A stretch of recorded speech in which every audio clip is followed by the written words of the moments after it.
Bom dia, Londrina, cidade maravilhosa. Pois bem, vamos para mais um assunto para lá de interessante.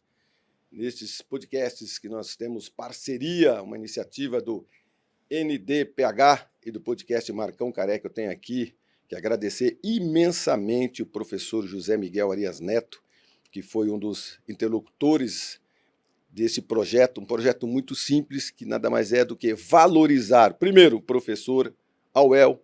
Na minha opinião pessoal, a Universidade Estadual de Londrina, ela é coparticipante do desenvolvimento dessa cidade, fez, faz e vai fazer muito por Londrina, destaca Londrina mundo afora, resgata valores, faz com que essa cidade cresça constantemente, porque muita gente vem do mundo todo para cá, do Brasil todo para cá para estudar, acaba se apaixonando por Londrina, fica aqui em Londrina, casa, monta seus negócios, suas famílias. Então, a universidade é um motor propulsor de toda a economia dessa cidade.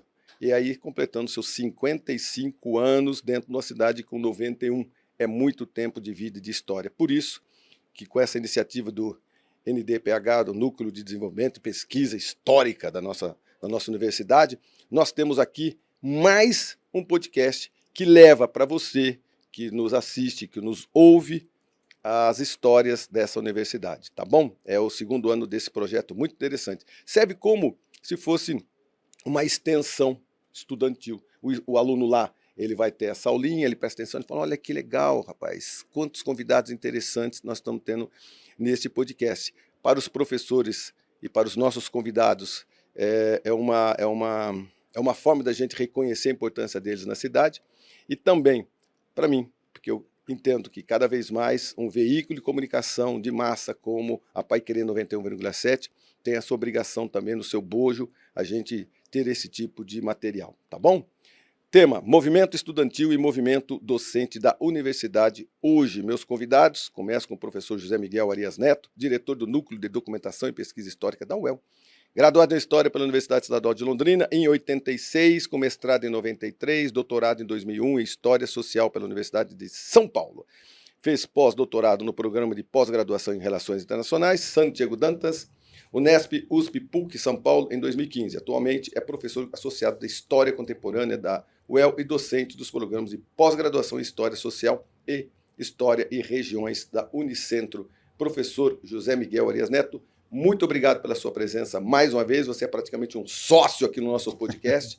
Obrigado e bom dia. Bom dia, Marcão Careca. Bom dia, ouvinte da Paiquerê, ouvinte do podcast Marcão Careca. É um prazer estar aqui de novo, é um prazer estar aqui também com os nossos convidados, né? o Reginaldo Melhado e o Ronaldo Gaspar, para discutir esse tema extremamente importante para a universidade, que é o movimento docente e o movimento discente. Né? Porque, afinal de contas, a universidade é formada por quem? Por técnicos, por docentes e a nossa finalidade última, que são os discentes. Não existe universidade sem... Não existe escola sem aluno, sem professor, sem técnico. Então, é uma honra estar aqui com esses nossos convidados, porque são pessoas assim, de referência dentro do movimento docente, do movimento discente. Muito bem. Reginaldo Melhado, professor da Universidade, juiz titular da 6ª Vara do Trabalho de Londrina, professor da UEL, doutor em Direito, área de Filosofia Jurídica pela Universidade de Barcelona, com revalidação pela USP, juiz titular da 6ª Vara do Trabalho de Londrina, membro da Associação dos Juízes e Juízas da Democracia, AJD, é autor dos livros Metamorfose do Capital e do Trabalho, LTR, e Poder e Sujeição pela LTR também. Coautor de diversos outros livros, artigos e crônicas. Quando alguém comenta assim, autor de diversos outros livros, é quando o cara tem uns 10, 15, 20 livros mais ou menos, você fala, sabe, a minha apresentação vai ficar muito demorada, então por enquanto deixa só como coautor de diversos outros livros. Obrigado, prazer tornar a vê-lo aqui, Reginaldo Melhado, meu amigo vizinho de uns 30 anos atrás, mais ou menos. Bom dia. Bom dia, Marcão. Bom dia, colegas Miguel e Ronaldo.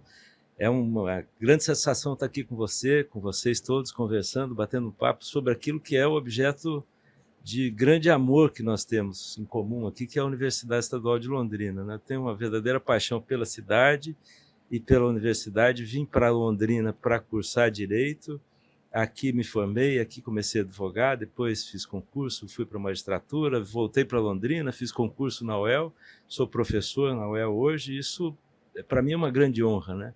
Devo até confessar que eu acho que quando fiz concurso para entrar na UEL, fiquei mais nervoso que no concurso para a magistratura, porque eu estava voltando para minha casa, para um lugar que tinha tanto a ver com a minha história. Então, conversar sobre isso agora, para mim, é uma grande honra, mas, acima de tudo, uma grande satisfação. Muito obrigado pelo convite. Maravilha, Reginaldo. Ronaldo Gaspar, docente do Departamento de Ciências Sociais e coordenador do Colegiado de Ciências Sociais. Atua na área de ciência política como sindicalista, é diretor do Sindiproladuel e 2 vezes foi presidente da entidade. Ronaldo Gaspar, obrigado pela sua presença, amigo. Bom dia, Marcão. Bom dia, ouvintes. Agradeço o convite feito pelo professor Miguel Arias, pelo Marcão. É um prazer também estar aqui, junto com os colegas, né, lá da universidade. E, como foi dito, tratar desse tema que é muito importante, movimento docente, o movimento estudantil. A UEL tem uma história do movimento estudantil que foi e que ainda tem, obviamente, importância, mas tem uma história, tem materiais importantes produzidos na sua história, e um movimento docente que é uma referência aqui no Estado, que tem um histórico de lutas, e que ainda, de alguma forma, tenta se manter nessa conjuntura diversa, e estamos aqui para tratar desse tema com os colegas. Muito bem, porque querendo ou não, quando você pensa na universidade, você tem, parece que, cabeças pensantes do Brasil todo. Não é muito interessante isso, né? A universidade ela não tem um pensamento único de uma cidade, de um estado, né? São muitos alunos que vêm, muitos professores que vêm, as extensões nacionais e internacionais, faz aquele núcleo, que é a universidade, no caso aqui da nossa UEL, como um centro pensante, né? Vivo, né? Intenso, e parece que é um pouco da fatia de várias pessoas, várias experiências, etnias, num só lugar. Como que o NDPH tem registrado e preservado a história desse movimento estudantil e docente da universidade? Hoje nós temos um podcast sensacional. Vamos lá, tudo isso aqui vai ficar para a história, para um legado, né? E, além disso, qual que é o registro? Bom, vamos pensar assim, Marcão. O NDPH, ele nasceu como arquivo histórico, e como arquivo histórico, ele foi pensado lá nos anos 70 como uma instituição de guarda de documentos, né, que serviriam posteriormente para as pessoas fazerem a pesquisa. Hoje, né, nós temos um acervo, o NDPH tem uma área de 400 metros quadrados, né, colocando a nossa sede no campus, mais as nossas reservas técnicas, e dentro disso, 200 metros quadrados para acervo, que dá mais ou menos uns 900 metros lineares de documentação. Dentro disso, a gente tem, não é, o dossiê, a gente tem o fundo DCE, do Diretório Central dos Estudantes, nós temos, e nesse fundo nós temos uma série de documentos do período que vai de 70 até 80, década de 70, né, e 80, sobre a vida do DCE. Muita coisa. Não é? Muitos rascunhos, inclusive, do jornal Poeira, né, que é um jornal também que nós temos na integralidade, ele foi já digitalizado e está à disposição. Tem todos os números? Todos os números, e está à disposição da comunidade para consulta. Então, você entra lá no nosso site, lá na entrada do site tem lá o acervo do Poeira, aí você cai direto. Posso fazer uma no pergunta acervo do Poeira. Totalmente ignorante de ignorar mesmo. Isso já se transformou num livro? O compêndio, todo ele juntinho, Poeira, você abre aqui, isso aqui é um livro digital ou físico, ou ainda não? O jornal não, mas a gente tem uma produção escrita sobre o movimento estudantil Poeira, que é o livro do Tadeu Mas Felizmini. todos os Poeiras junto, não? Não, você...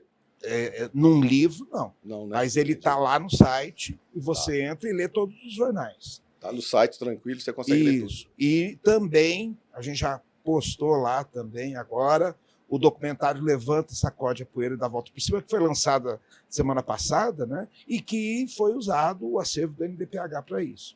Então, o NDPH não só preserva a documentação, mas a gente divulga também e dá assessoria para várias iniciativas da comunidade para a produção dessa memória, né? A gente tem a documentação, então a gente quer mostrar, quer que as pessoas vão lá e utilizar essa documentação, não é? E nem precisa ir lá, agora você entra na nossa página e está lá. Uma outra documentação que a gente tem uma parceria, mas depois eu falo com mais detalhes, é exatamente com o Sindipro, a Duel também, né? Que é um projeto nosso de preservação da documentação histórica do movimento docente de Londrina. Movimento docente. Ronaldo, existe não uma crise mundial do sindicalismo, mas pelo menos um movimento, às vezes até contrário a tudo isso, né? Como que isso se manifesta na organização sindical dos docentes do ensino superior? Muitos aprovam, desaprovam, é uma nova mentalidade, perde-se a força com tudo isso, as separações políticas fizeram com que, às vezes, o movimento sindical não tenha, às vezes, né, tanta aderência. Olha, as causas podemos dizer que há sim uma crise do movimento sindical, não só dos docentes do ensino superior, há uma crise do movimento sindical como um todo. Mundo nos mais diversos segmentos. Os índices de sindicalização de trabalhadores no mundo inteiro são declinantes, né? No Brasil não é diferente. Embora aqui a gente tenha um declínio mais acentuado nas empresas privadas e menos no serviço público, mas ele existe. No caso do ensino superior, o país passou por mudanças muito significativas nas últimas décadas na organização do seu ensino superior, né? E basta pensar que hoje, diferentemente lá dos tempos áureos do movimento estudantil, dos anos 60, dos anos 70, hoje você tem um domínio absoluto da presença de estudantes nas universidades privadas. E no caso do ensino superior público, a gente passou por uma expansão, mas nas últimas décadas, nos últimos 20 anos, a gente tem tido uma dificuldade grande de organização. Isso se acentuou nos últimos 10 anos. Aqui na UEL, por exemplo, pensando mais especificamente no ensino superior na UEL, nós temos um problema que é a dificuldade de renovação dos quadros do sindicalismo no ensino superior, né? Nós temos há uma dificuldade de renovação da categoria, porque não tem concurso, e há uma dificuldade de renovação dos quadros que participam da atividade sindical. Falta de interesse pessoal. Falta de interesse para a participação e também dificuldade de fazer com que a gente tenha uma aderência na categoria para a mobilização. O que se deve a isso, na sua opinião? São muitos fatores, mas alguns deles, no caso, a gente tem, não é só a questão da polarização política, mas na última década, a gente tem um declínio, vamos dizer assim, das expectativas de que por meio da organização e da luta você pode, de alguma forma, mudar esse contexto. Então, assim, isso resulta do fato de que o serviço público como tal, ele é muito atacado. Infelizmente, tem uma parcela grande da população que embora usufrua dos serviços públicos, tem dificuldade de defender o servidor público, porque a gente tem, claro, uma disseminação pelos meios de comunicação de uma imagem muito negativa do servidor público. Isso acaba afetando, vamos dizer assim, o ânimo também da categoria dos servidores em geral e de se expor, né? De se expor. E no caso da universidade, as universidades, na última década, têm sido objeto de muito ataque por parte de um segmento da população. E isso dificulta muito que a gente consiga legitimação externa para fazer as nossas reivindicações. Então, essa dificuldade de se ancorar, vamos dizer assim, na população para poder fazer a reivindicação e encontrar legitimidade para a luta, acaba, de alguma forma, dificultando que a categoria produza esse engajamento. Além disso, tem outras coisas, como o fato de que uma categoria que tem envelhecido, porque o fato de não haver renovação nos quadros, veja, é uma categoria cuja idade de início já é mais alta do que na educação básica, Exatamente. porque demanda uma formação que leva mais tempo. E, ao mesmo tempo, a gente tem mais de 10 anos, por exemplo, na UEL sem concurso público. Então, a gente tem uma faixa etária dos professores mais alta, o que também leva a um certo cansaço. Além do que, os poucos que entraram mais novos não têm um perfil de formação que os impulsione para a luta sindical, para a organização sindical, na verdade. Por falar a luta sindical, né? O movimento estudantil, Reginaldo, dos anos 70, 80, mais ou menos, foi considerado um dos mais organizados e criativos do Brasil, porque também não adianta um movimento sem ser criativo, né? Às vezes ele é reacionário, às vezes é violento, mas o criativo às vezes chama até mais atenção da grande mídia, né? Na época do Poeira, que inclusive venceu um grande prêmio de melhor jornal estudantil do país.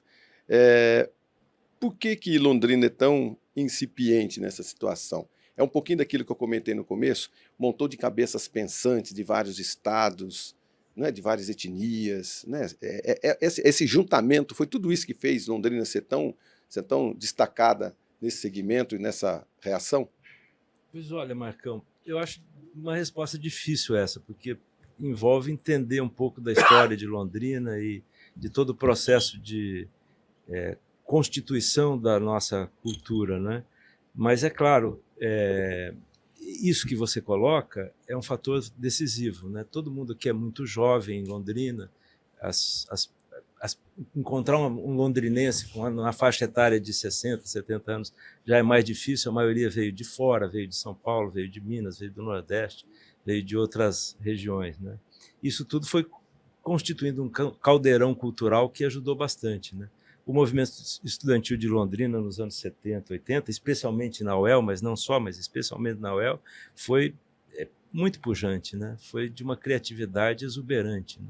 O pessoal escrevia bem, escrevia com bom humor, leu os jornais que se produzia na época aqui no movimento estudantil, era gostoso, né? As pessoas sendo favoráveis ou não às teses, às bandeiras do movimento estudantil, gostavam de ler o Poeira, né? Era engraçado ler o Poeira, era gostoso, o texto era bom, a gente tinha grandes autores ali, né? Nilson Monteiro, Tadeu Felismino e tantos outros. Aliás, até você perguntava sobre se havia um livro, se haveria um livro com o jornal Poeira, né? E o Miguel respondia e falava en passant que existe um livro publicado sobre essa fase do movimento estudantil, que foi a dissertação de mestrado do Tadeu Felismino, né? Infelizmente, nos deixou agora há pouco tempo, morreu muito jovem, né? Uma grande figura, um cara que também escrevia super bem, né? Um cara fantástico, né? E ele tem esse trabalho que é uma reflexão sobre tudo isso, como a gente chegou a esse ponto, né? E a partir do movimento estudantil, a gente teve a formação de lideranças incríveis, né? São pessoas que lideraram o movimento, a universidade, uma resistência à ditadura militar na época. O nosso grande drama era esse, era como resistir, como superar, como sobreviver, como respirar diante do sufoco que era o autoritarismo, a ditadura, não poder falar, não poder escrever, ter que falar, mas falar de um outro jeito, né? E esse pessoal foi para a vida com uma formação incrível, né? Todos saíram bem, não necessariamente do ponto de vista econômico, né? Mas é claro, se saíram bem como profissionais, como intelectuais, são médicos excelentes, jornalistas excelentes, advogados excelentes. Então o movimento estudantil foi também uma escola de vida para essas pessoas, uma experiência incrível mesmo, foi uma fase fantástica. E, claro, infelizmente hoje a gente vive um momento uma fase de ocaso do movimento, né? Um movimento refluindo, com pouca participação, com dificuldades semelhantes às que o movimento docente dos professores, as organizações dos docentes também têm vivido. A sua percepção mudou muito o pensamento dos alunos, dos estudantes, assim, essa colisão, sabe, de partidos, eu sou de esquerda, eu sou de direita, são mais conservadores. Os estudantes hoje eles são conservadores no sentido não fidedigno da palavra, eles conservam-se as suas emoções, eles tentam se manifestar só pelas redes sociais, porque teve naquela época, eu imagino todos vocês com a movimentação pessoal mesmo, né? Indo para a rua, indo para o debate, né? Indo em reuniões presenciais, né? Será que a tecnologia já não deixou essas reações, revoluções, muito mais nos textos do celular e a pessoa não quer ir para a rua? Ela é reacionária do mesmo jeito. Só que antigamente, eu estou imaginando todos vocês, o Tadeu, vocês todos ali juntos, né? Esquece celular.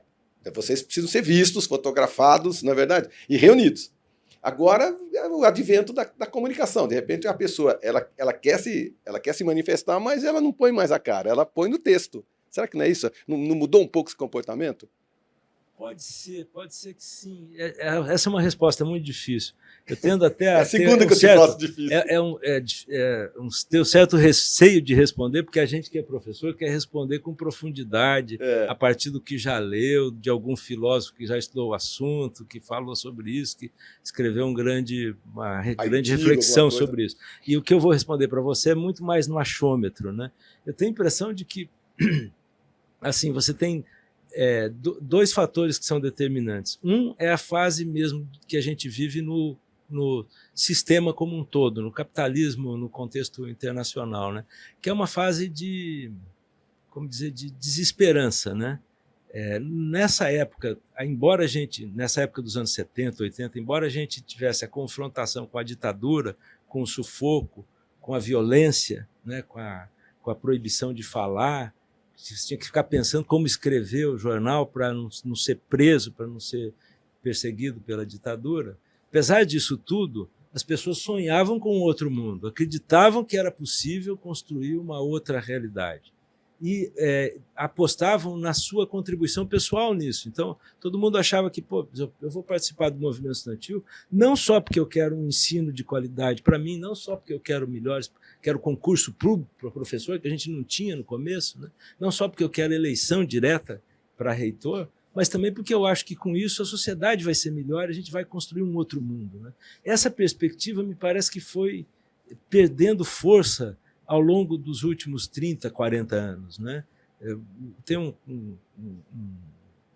pensador aí, um cara que escreveu nos anos 90, Franz Fukuyama, um livro que acabou ele cunhou uma frase que ficou conhecida, né? O próprio título, O Fim da História, né? Que era aquela perspectiva de que o capitalismo é o regime final, né? Que a livre iniciativa é aquilo que é da essência do ser humano, do ponto de vista ontológico, né? Que o resto é conversa, que não tem mais. E até aquele momento, ele escreve esse livro, claro, depois da queda do Muro de Berlim, a derrocada dos chamados países socialistas, né? Os países chamados socialistas, muitos não chegavam nem perto disso, mas, enfim, numa fase em que de desesperança, né?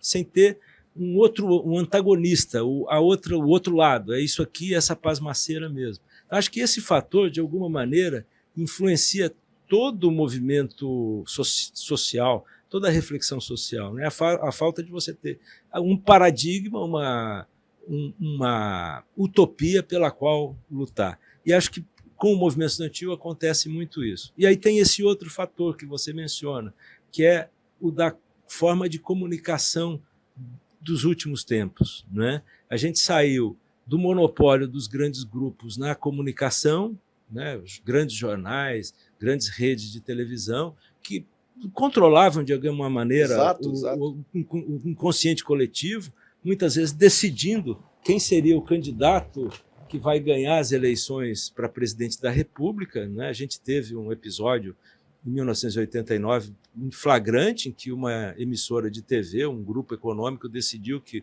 o candidato X seria o vencedor e não o candidato Y. Então, uma influência muito grande desses grupos. E depois a gente imaginava até, se romper com esse monopólio, as coisas vão melhorar, né? Vem as redes sociais, vem a internet, vem tudo isso que a gente está vivendo hoje, e ocorre exatamente o contrário. Quer dizer, esses grandes monopólios continuam controlando, né? E agora a comunicação é acéfala, mas é também caótica, né? Num espaço sem lei, sem nenhum critério, onde a fake news as crenças Corre solta. de uma maneira absurda, quer dizer, de repente uma mentira vira um rastilho de pólvora e aquilo se Acaba incendeia se tornando a verdade, sociedade. né? Né? Então, uma coisa assustadora, assustadora. Vou citar só um exemplo, assim, tempos atrás, aqui, 2, 3 meses atrás, o Banco Central, o Ministério da Fazenda tenta estabelecer um novo marco normativo para as fintechs, né? E dizendo, olha, nós temos que saber o que esse povo está fazendo aqui. E, de repente, a chamada ultradireita começa a divulgar a ideia de que o governo queria taxar o Pix, que não tinha nada a ver com isso. Não quero entrar muito nessa história, mas não tinha nada a ver, era uma evidência de que não tinha nada a ver. Né? E nós tivemos que esperar uma operação da Polícia Federal que revelou a participação, a ligação do crime organizado, do PCC, com essas fintechs e com outras organizações empresariais, para que o Banco Central pudesse se retomar aquele projeto de controlar as fintechs.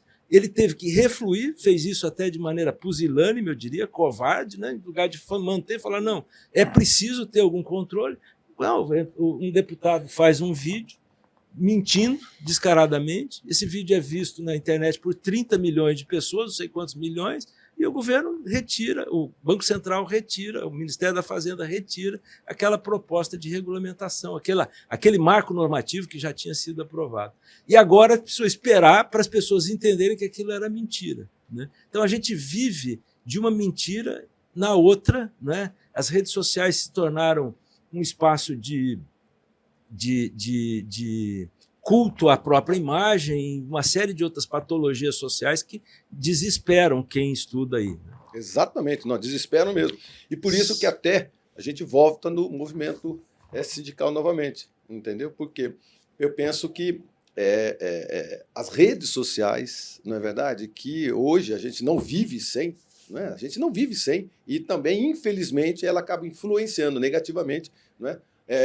Bons alunos, bons pensadores, pessoas que gostariam de estar participando de movimentos sindicais, não é verdade, para reivindicações, e às vezes as pessoas se assustam, porque às vezes dentro dos perfis aparecem notícias que às vezes abalam todo um pensamento.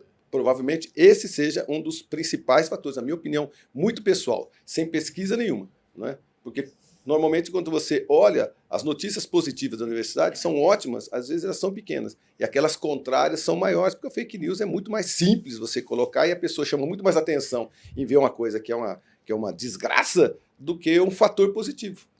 Inclusive, talvez, uma questão, o que o professor Reginaldo colocou, é muito pertinente, essa questão do rebaixamento do horizonte utópico e tal.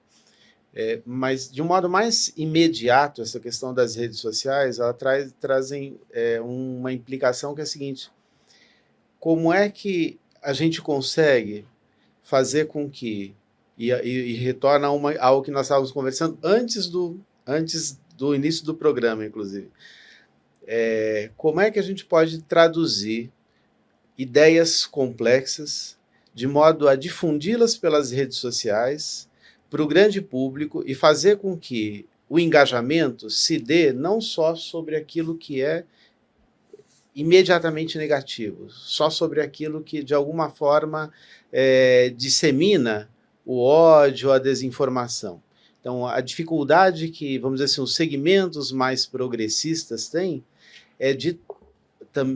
dentre outras dificuldades, produzir as informações numa linguagem que seja mais palatável, que seja mais acessível e que, de algum modo, produza engajamento na população a respeito daquilo que é positivo e não do que é negativo. Eu concordo plenamente, a gente volta no próximo bloco para a gente continuar nessa discussão.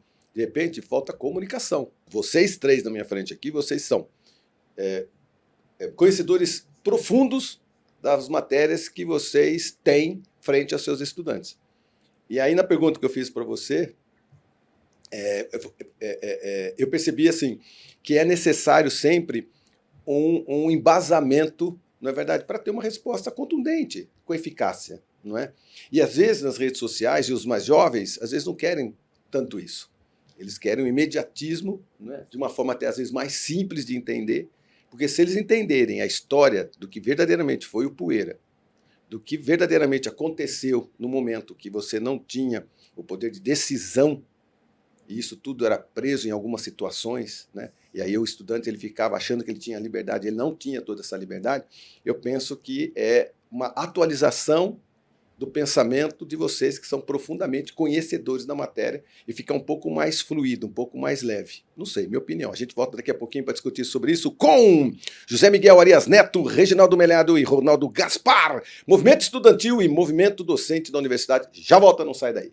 Muito bem, estamos de volta com a série Os 55 Anos da UEL, uma iniciativa do NDPH e do podcast Marcão Careca aqui pela 91,7. Estou aqui com José Miguel Arias Neto, Reginaldo Melhado e Ronaldo Gaspar, para batermos um papo a respeito de atualização daquilo que foi o movimento, né, para lá de importante, não é verdade, nos anos 70 e 80, e que ele foi tão importante que a gente fala dele hoje como se tivesse acontecido ontem. Né?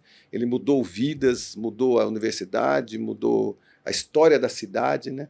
Por falar na história da cidade, o Reginaldo, o movimento docente ele teve um papel relevante na defesa da autonomia universitária. Né? Como que você avalia essa luta hoje, com tanta tecnologia? Né? Agora a gente acabou de comentar a respeito, o Ronaldo comentou, né, um pouquinho desse afastamento também do interesse sindical, né, por dezenas de motivos dos mais diferentes, que não é uma realidade só de Londrina, não é do Brasil, é o mundo todinho esse pensamento. Né? E você acha que essa avaliação hoje é diferente, na sua opinião?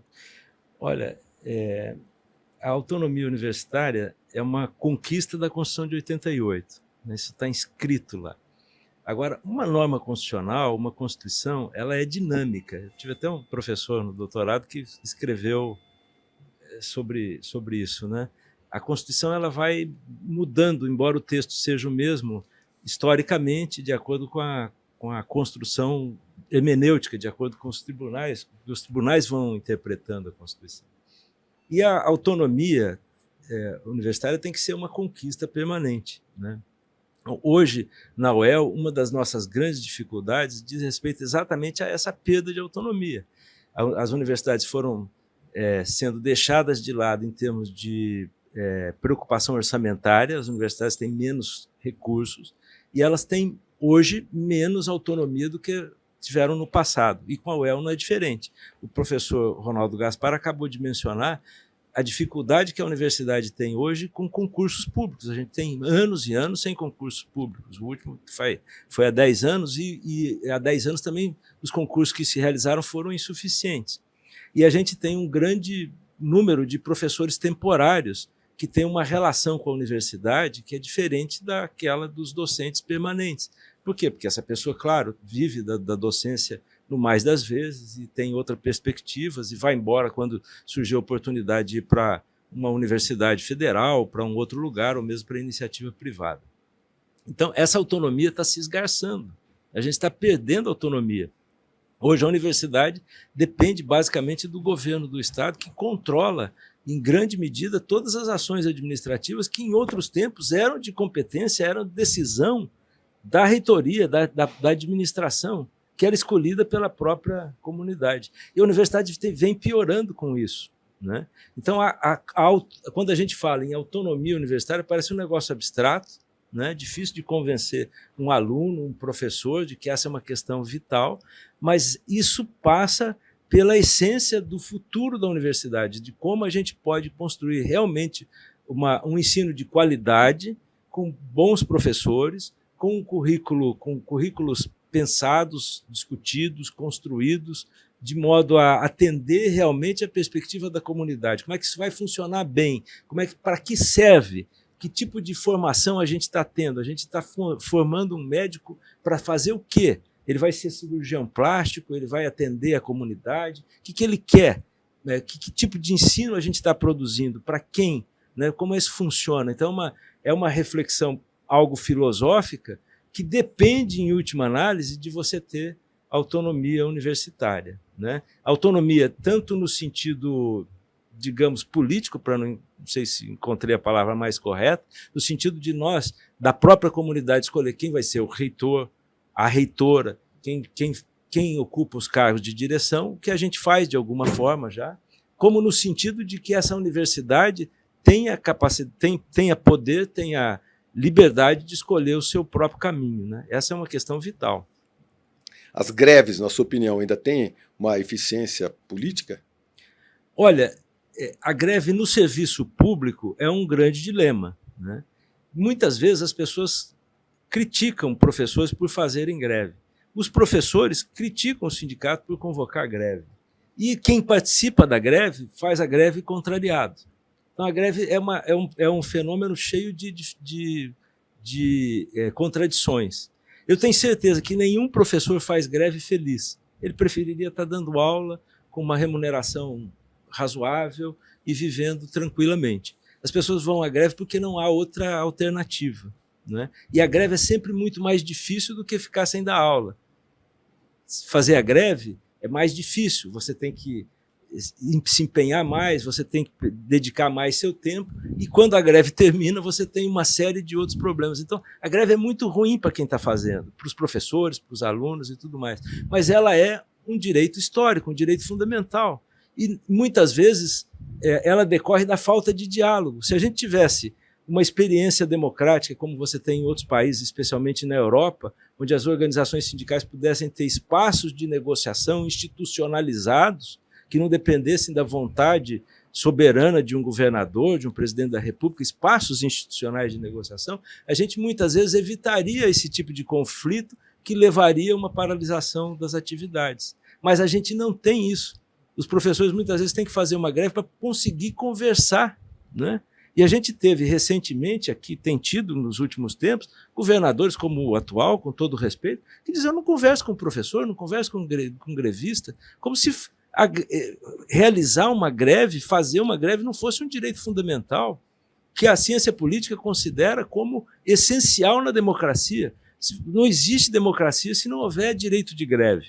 Isso é uma posição comum na filosofia política em amplo espectro. Você pode pegar um pensador de direita, de esquerda, de centro, de uma linha, de outra, todo mundo vai dizer isso. Você não tem democracia se não tiver liberdade de organização partidária, eleições periódicas, se você não tem possibilidade de alternância democrática, se você não tem liberdade de organização sindical e se você não tem liberdade de imprensa e direito de greve.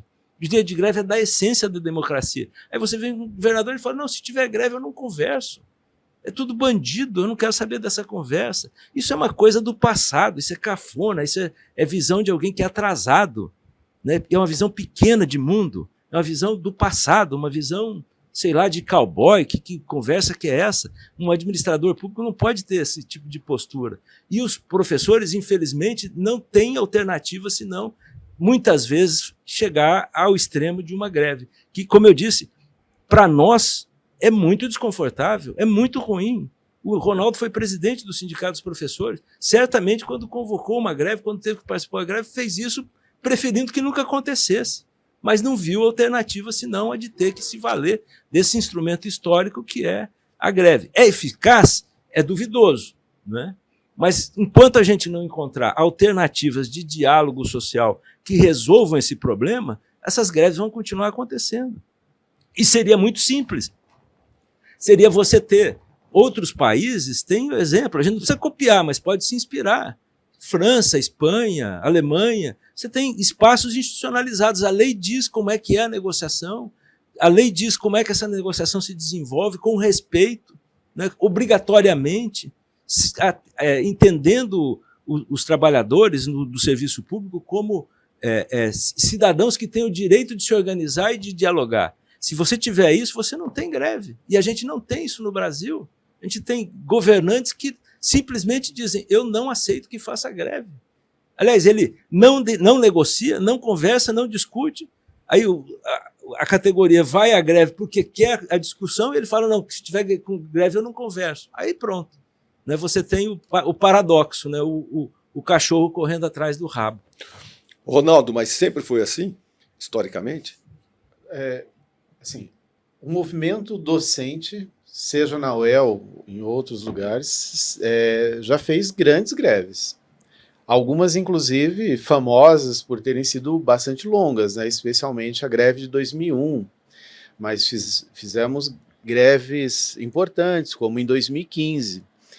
Uma coisa que é muito clara para quem está no movimento sindical é que, embora a greve seja um instrumento último, difícil para todas as partes envolvidas, especialmente para quem faz a greve, mas também para quem, como a população que usufrui dos serviços da universidade e acaba sendo, como nós sabemos, penalizada pela greve, e isto, claro, traz transtornos para todos os envolvidos. O que a gente tem clareza é todas as nossas grandes conquistas, em que pesem as dúvidas acerca da eficácia da greve, foram conseguidas com mobilização e com greve. Quando a gente pega uma linha do tempo e verifica quando nós conseguimos a nossa carreira, quando nós conseguimos uma carreira estruturada, que inclusive nos anos 90, que permitiu que a universidade constituísse um corpo docente, que fez com que nos anos subsequentes ela tivesse condições de desenvolver amplamente a pós-graduação, por exemplo, isso foi resultado de mobilização. As nossas conquistas salariais foram resultado de grande mobilização. Vou dar um exemplo. Faz 10 anos que nós não temos reposição salarial na nossa database. 10 anos. A última reposição salarial que nós tivemos, que repôs a inflação do ano anterior, e até agora a nossa referência salarial, por ter sido um momento no qual a categoria teve seu maior salário, foi no ano de 2015, o ano da greve famosa que resultou no 29 de abril, em todo aquele acontecimento no Centro Cívico. Então, assim, de lá para cá, nós fizemos outros movimentos que de muito menor relevância, mas que acabaram conseguindo aqui e ali uma pequena reposição. Nós estamos com uma defasagem salarial muito grande hoje nas universidades do Estado, em torno de 47%. Mas com um governo que não negocia, a greve acaba sendo um instrumento. Os docentes, obviamente, têm muitas dúvidas sobre a força desse instrumento e como e quando devemos fazê-lo. Mas o fato é que é até engraçado, porque em todas as assembleias que nós fazemos, aparecem docentes e dizem: olha, nós temos que encontrar um outro caminho de mobilização, de organização e de luta. Isso é recorrente. Mas depois de muita discussão, invariavelmente chega à seguinte conclusão: para um governo que não negocia, a greve acaba sendo um instrumento inevitável e o único que tem nos trazido, com todos os problemas, algum tipo de atendimento das nossas demandas. E é democrático, não é, Marcão? Porque a gente poderia fazer o quê? Atentado terrorista? A gente poderia se incendiar em praça pública? O que nós vamos fazer? Greve de fome? Greve de fome? Nós vamos nos matar? Nós vamos agredir? Nós vamos atacar o governador? Nada disso.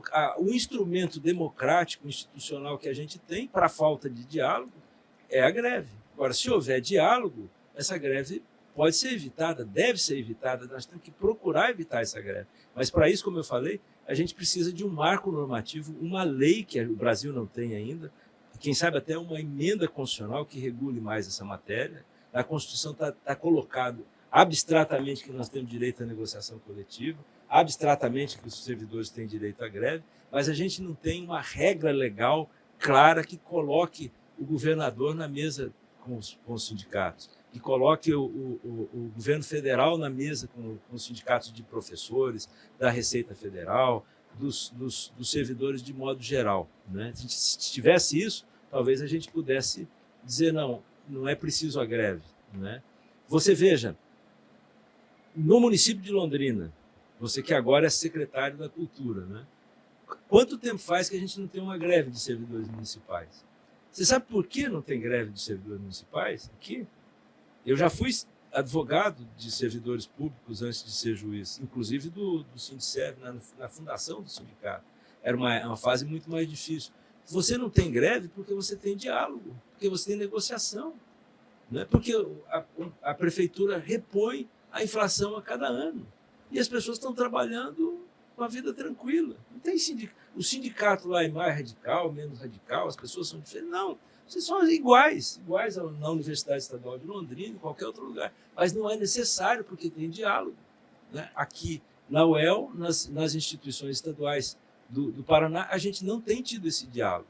A rigor, como o Ronaldo falava, professores já deviam estar em pé de guerra faz anos, né? Porque são anos sem reajuste, sem um tratamento remuneratório decente, de modo inconstitucional, inclusive, porque a Constituição diz que os servidores devem ter a reposição salarial a cada ano na database. E a gente não tem tido, a Constituição é desrespeitada e a gente está aguentando, não sei até quando. O estupim já está incendiando, essa bomba vai explodir em breve, se não houver negociação séria. Muito bem, estamos saindo para um breve intervalo comercial, a gente já volta, mas principalmente para saber se toda essa movimentação, nós temos tudo isso registrado lá com o professor Miguel, dentro da memória de documentação histórica, porque um dia, lá na frente, alguém vai assistir esse programa em 2025 e vai dizer, olha só o que aquele pessoal já discutia naquela época. Então sai daí, a gente já volta. Muito bem, estamos de volta com o movimento estudantil e o movimento docente da Universidade Estadual de Londrina, comemorando 55 anos da universidade. Por falar em 55 anos, quanto tempo de UEL os senhores têm? Sim, desde o primeiro dia que sentou lá e falou, olá, meu nome é tal, eu estou aqui para estudar, estou me apresentando. Quanto, Arias? Bom, se eu for colocar desde o momento que Sim. eu entrei como estudante, então eu tenho 41 anos de universidade. 41 dos 55 anos da universidade? 41 lá dentro? É. E você? Eu já sou mais novinho de UEL. 40.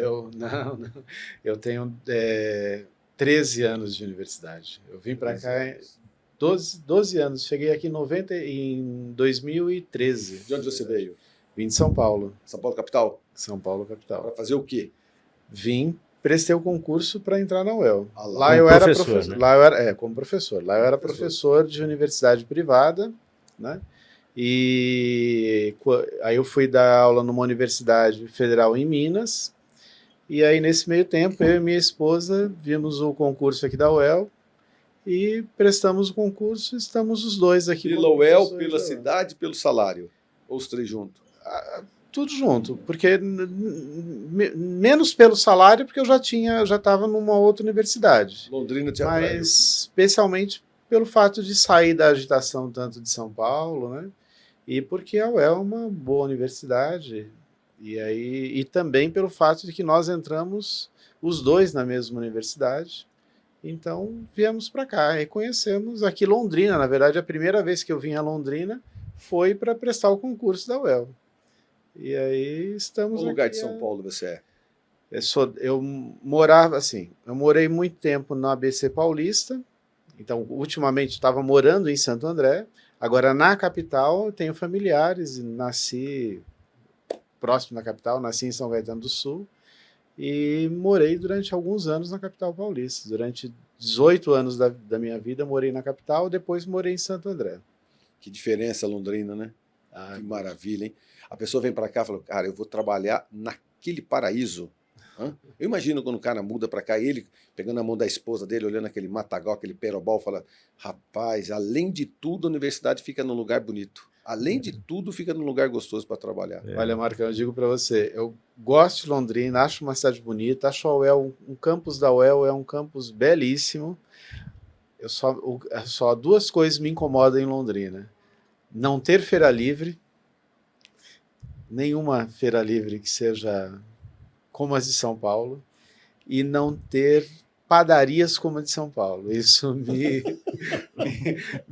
Ó, as feiras livres, eu sinto muita falta disso. As feiras livres, depois eu vou passar para você a quantidade de feiras livres que a gente tem, algumas. Agora, padaria, eu concordo com você. Acabei de voltar de São Paulo, eu estava com o pessoal da minha equipe e falei, olha a quantidade de padaria que tem. Toda esquina tem uma.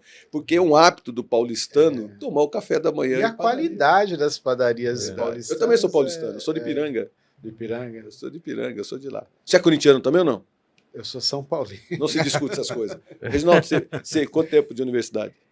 Marcão, eu vim para a UEL estudar Direito em 1980, portanto são 45 anos de relação afetiva, né?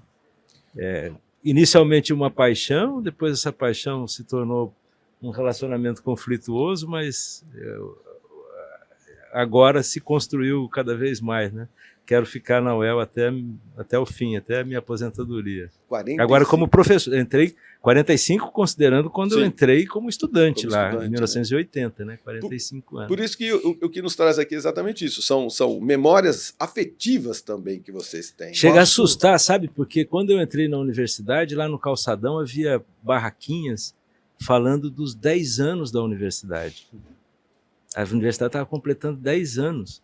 E agora a gente está conversando aqui sobre os 55 anos. Te assustou um pouco agora. Me assusta. Isso faz a gente se dar conta de que está envelhecendo. Embora eu não me considere imaturo ainda, sabe? Às vezes eu olho para mim, para a minha história e falo, mas tudo aconteceu tão rapidamente, né? É incrível isso. Tem que aprender ainda, né? Ainda tem tanta coisa para aprender, né? Tanta experiência que eu preciso ter, tanto amadurecimento necessário, né?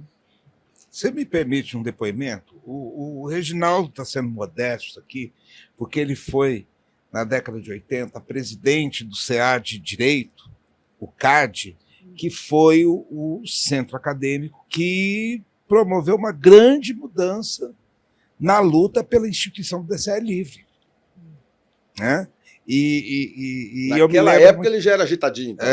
Eu me lembro que eles fizeram, eu era estudante de História, né, porque eu entrei em 82, estudante de História, e o pessoal do CAD, eles fizeram, naquele ano, acho que foi 82 mesmo, 2 séries de sessões de cinema no Ouro Verde, sexta-feira, meia-noite.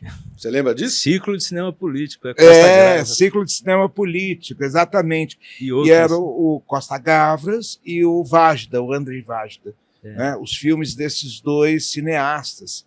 E a gente saía do CCH, eu era estudante no doutor, saía do CCH, ia para lá, e aí era muito engraçado, porque toda sexta-feira era só bater uma fotografia indicando as pessoas que estavam lá, que eram sempre as mesmas pessoas, né? Departamento de Ciências Sociais, Departamento de História, os estudantes de Direito. Eles tiveram uma atuação muito importante, muito fundamental na rearticulação do movimento estudantil. Eu acho que isso tem que ser lembrado aqui, porque o Reginaldo é muito modesto, mas ele tem esse papel extremamente importante nisso. Isso levou o senhor a ser um juiz também? Você veio galgando? Talvez. Né? Eu acho que aprendi muito mais direito fazendo o movimento estudantil do que na sala de aula, sabe? Para mim, o movimento estudantil foi uma escola. Essa experiência de ter sido da direção do centro acadêmico, depois do DCE também, o enfrentamento daquela fase tão difícil, né? A ditadura militar estava dentro da própria UEL, né? Ela estava impregnada, na verdade, em toda a sociedade, né? Como diz o Foucault, não é uma estrutura de microfísica, né? Assim, está em todos os cantos. E na universidade ela era muito acentuada. A universidade tem essa marca de ter sido controlada pelo regime durante bastante tempo. Então foi uma fase muito bacana. Eu aprendi muito, fazendo muito de cidadania e muito do ponto de vista do profissional, né?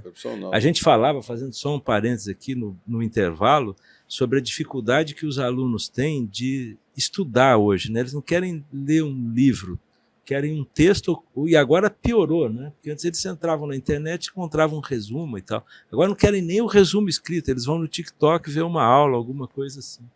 E eu me lembro que no primeiro ano de Direito eu tive um professor de Introdução à Ciência Política, que é nosso amigo, né, Pedro Roberto Ferreira, ele ia nos falar sobre Maquiavel. O curso era baseado em Maquiavel, Max Weber e Karl Marx, né? E de cara ele falou: você vai ler O Príncipe, né? E para Max Weber, ele nos pediu para ler Economia e Sociedade. Na verdade, até ele pediu para ler um fragmento que era sobre a teoria dos ideais dos tipos ideais de dominação. Mas eu gostei tanto daquilo que fui ler o livro inteiro, né? E o livro tem, acho que, se tiver num volume só, deve ter mais de 1000 páginas, né, Ronaldo? Hoje em dia, a molecada, se você falar para ele que ele tem que ler um livro de 200 páginas, ele vai pegar um resumo na internet. Pior, ele não vai nem pegar um resumo, ele vai tentar achar um cara que fez um vídeo no Instagram. Que fez a resenha do livro. A resenha do livro, e fala para ele, porque ele não consegue ler mais. Essa é uma das grandes dificuldades do mundo de hoje, sabe? Falta de leitura, pode parecer um preciosismo, mas é uma falta também de capacidade de refletir, de compreender a realidade. Né? O desafio de uma leitura difícil, né? Ler Hegel, ler Kant, ler Marx, é uma forma de provocar você, instigar você a compreender a realidade de uma outra perspectiva, é desafiar, é colocar suas sinapses para funcionar turbinadas, né? E você, quando está passivamente assistindo um vídeo, você está lá captando alguma coisa, mas é diferente. Apenas decorando, né? É muito triste. Às vezes isso. Apenas decorando, né? E isso tudo, ô Miguel, existe uma resistência, uma dificuldade em preservar esses momentos tão polêmicos da história universitária? De alguma forma, tem essas coisas contundentes ainda? Olha, não. O que a gente tem, né? Por exemplo, estou dizendo o material que a gente tem, que é o fundo DCE, ele tem todo o material do DCE que a gente recebeu do próprio DCE. Agora, um fundo correlato que está lá junto com o fundo DCE, que é da AESI, a antiga Assessoria Especial de Segurança Interna, que era um órgão da ditadura que fazia a vigilância interna da universidade, mas também fazia a vigilância da sociedade. Então, a AESI não tinha informações só das pessoas, né, do corpo docente, do corpo discente, mas também da cidade de Londrina. Não é? No momento da redemocratização e da reestruturação, e eu estava lembrando esse fato aí da importância do movimento estudantil do CAD, na reestruturação do movimento estudantil, mas também o surgimento do DCE, o surgimento da Duel, que foram fundamentais para a gente, inclusive, realizar um fórum de redemocratização da universidade, e foi também o momento de criação do CNPH, não é? Que começou a recolher essa documentação. A AESI, depois da reforma, passou a documentação para a gente, mas, obviamente, essa documentação ela foi o quê? Depurada. Né? Então, a gente tem uma documentação lá, mas ela é depurada. Agora, de fato, tanto o fundo DCE quanto o fundo Sindipro são fundos abertos, ou seja, a gente continua recebendo documentação.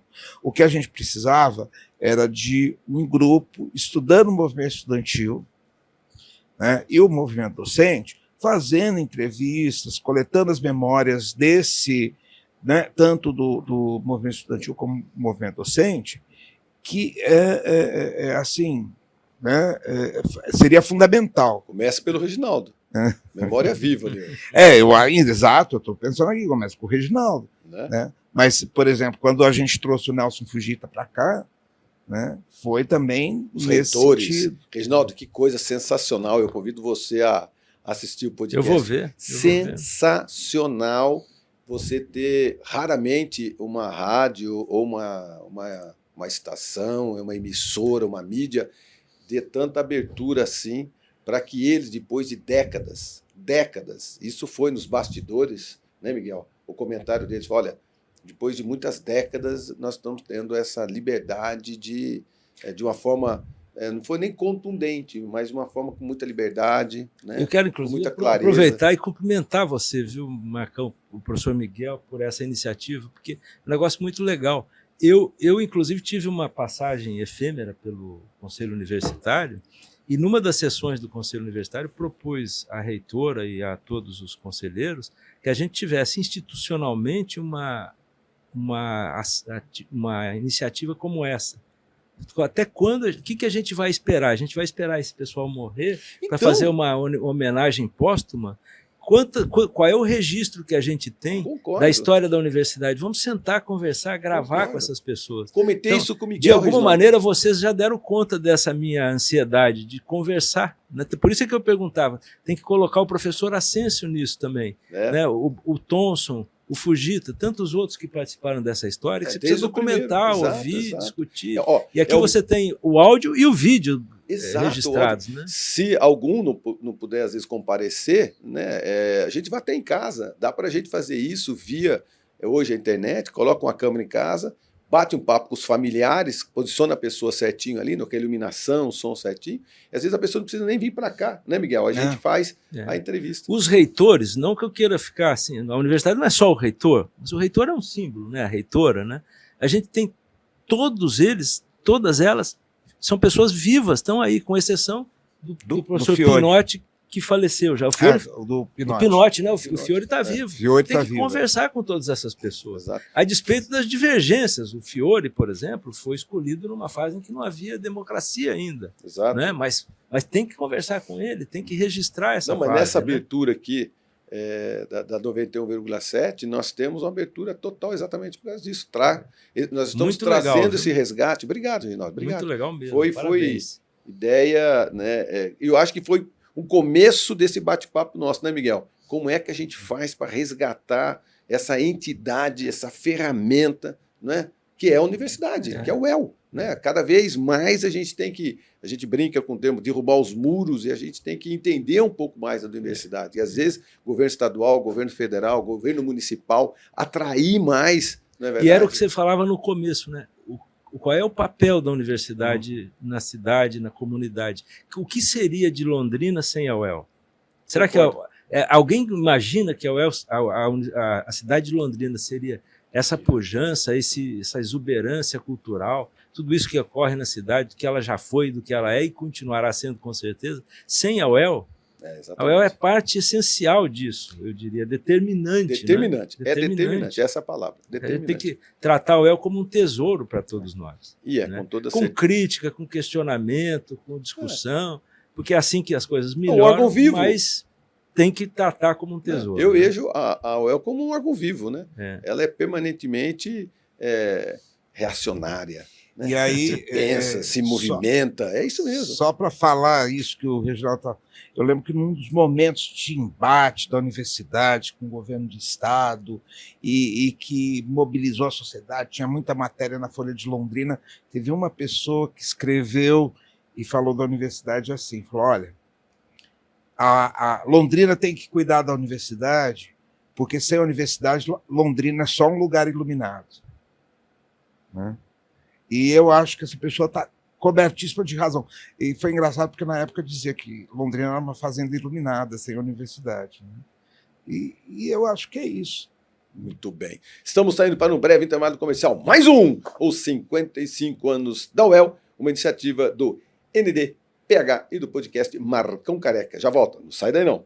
Muito bem, nós estamos indo embora e sempre meu comentário é o seguinte, a gente fica numa fase bem inicial, né, das discussões, não é superficial, mas a gente não consegue ter contundência, né? Não temos assim tanto tempo para que a gente possa aprofundar verdadeiramente em todos esses assuntos. Mas, principalmente, nós temos aqui 3 profissionais, amigos, professores, pessoas que se vieram para expor o seu dia a dia, as suas histórias, e eles estão afáveis também em continuar tudo isso, porque aí vocês, por gentileza, deem aqui os seus e-mails ou WhatsApp ou contato para que, se alguém tiver mais interesse de bater papo com vocês, o façam via tecnologia, na verdade. Ou vão lá dentro da universidade e falam, opa, onde está o professor X que eu quero bater um papo com ele? Isso é muito legal.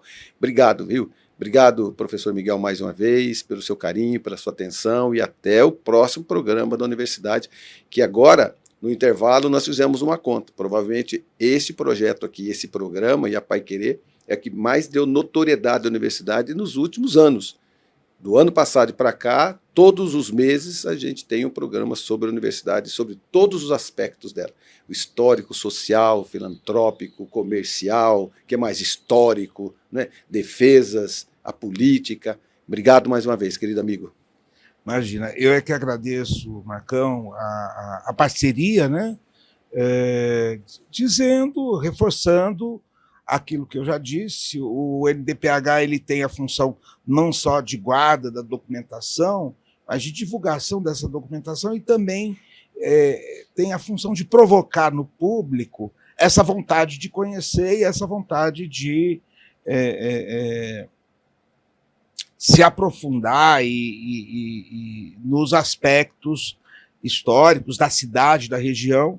E aí, esse momento dos 55 anos da UEL é muito importante nesse sentido.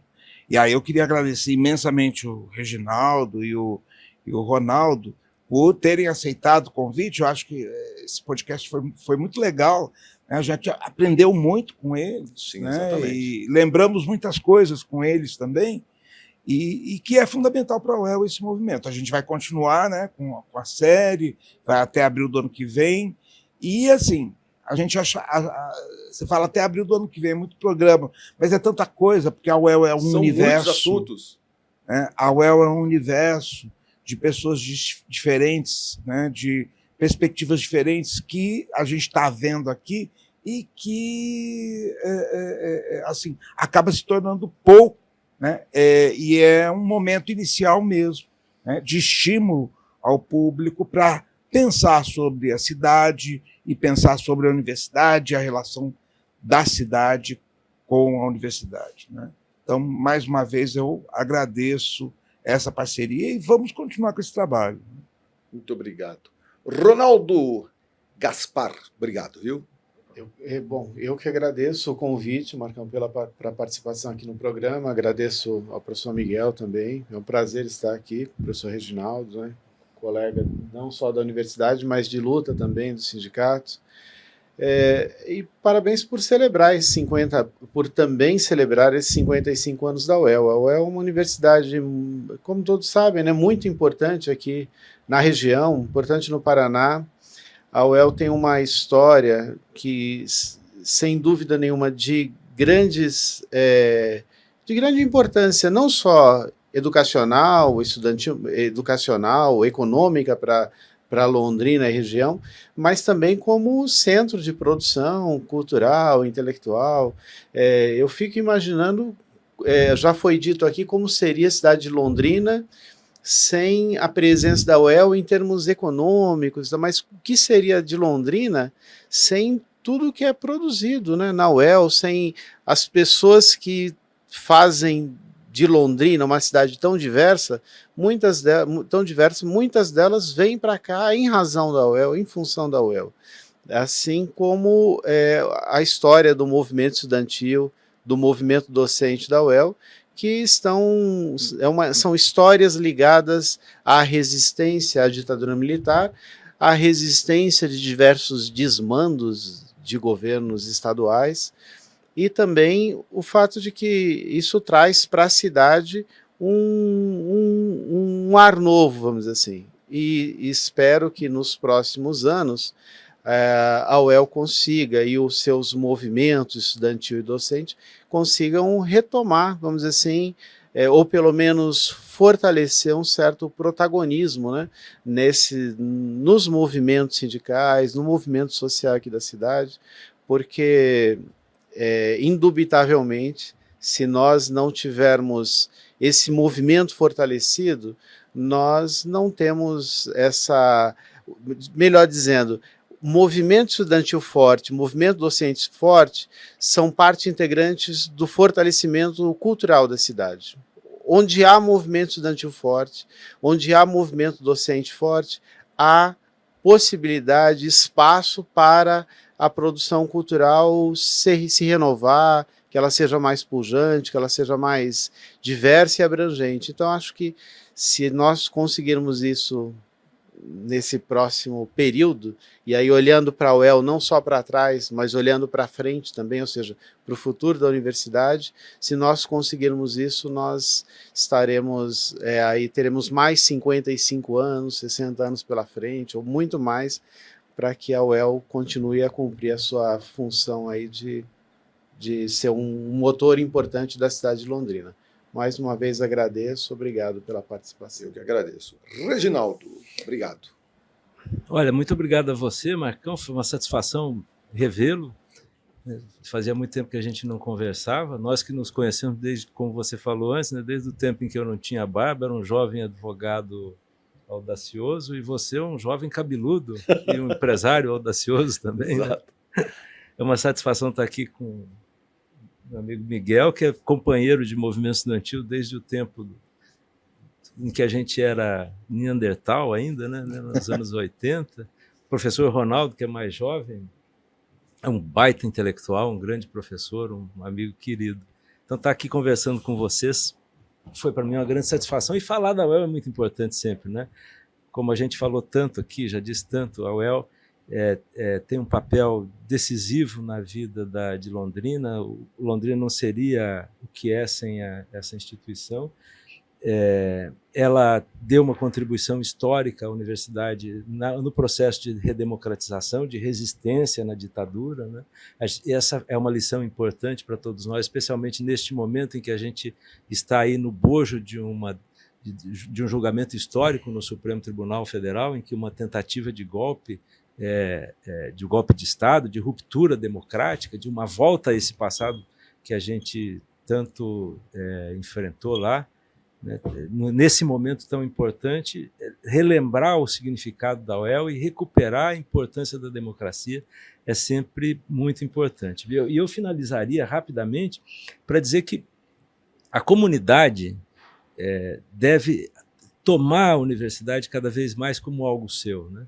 A gente tem uma associação de ex-estudantes da universidade, a Alumni, que foi construída agora recentemente, e precisa da participação de todos, com ideias, com contribuições financeiras.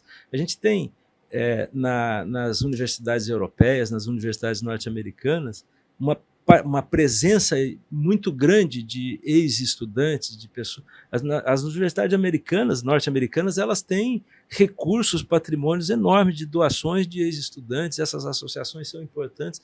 E aqui em Londrina, infelizmente, quem se formou, que se tornou um médico de sucesso, um empresário, um engenheiro, um advogado, às vezes esquece que tem que dar algo de volta para a universidade. Então, a participação numa instituição como a Alumni é vital para isso, né? Eu terminaria com esse apelo, cumprimentando mais uma vez você, Marcão, Miguel, por essa iniciativa de estar dando tanto espaço para a recuperação dessa história e também, necessariamente, para o fortalecimento cada vez maior da nossa querida Universidade Estadual de Londrina. Que bom, que bom. Fico muito feliz que verdadeiramente a universidade ela tem assuntos inesgotáveis, né? Eu percebo que cada lugar onde a gente começa a provocar, aparecem, né, grandes professores, aparecem grandes histórias, né? E tudo isso sendo muito bem condicionado, muito bem guardado pelo núcleo de documentação histórica, né? Então, se a gente está falando sobre a história da universidade, então... Miguel, vocês têm total responsabilidade sobre isso, porque tudo isso aqui, tomara a Deus, muitos e muitos anos, daqui a muitos e muitos anos, nós estaremos assistindo, dizendo, olha, agora nós estamos fazendo 95 anos, mas quando teve 55, houve uma manifestação sobre tudo isso, na verdade. Obrigado pelo carinho, 55 anos da universidade, essa iniciativa do núcleo é muito mais de documentação e pesquisa histórica. Eu penso que é um núcleo de afetividade, é um núcleo de resgate, é um núcleo de valorização. Porque, vou repetir mais uma vez, obrigado, JB, obrigado pelo entendimento da Paiquerê 91,7, de entender que uma das grandes molas propulsoras dessa cidade, dessa região, é a Universidade Estadual de Londrina, né? Não estudei na UEL, não sou patrocinado pela UEL, só tenho amigos na UEL e entendo o porquê que essa universidade faz tanto pela nossa cidade. É porque eu gosto dos professores, minha vida foi tocada por ótimos professores, eles puxavam minha orelha, eles iam na minha casa, tinha aula particular, então o professor mudou a minha vida. E eu reconheço eternamente o trabalho dos professores na minha vida. Vocês estão de parabéns. Obrigado. Amigos, até a semana que vem, se Deus quiser, eu tenho certeza que ele há de querer. Até a semana que vem.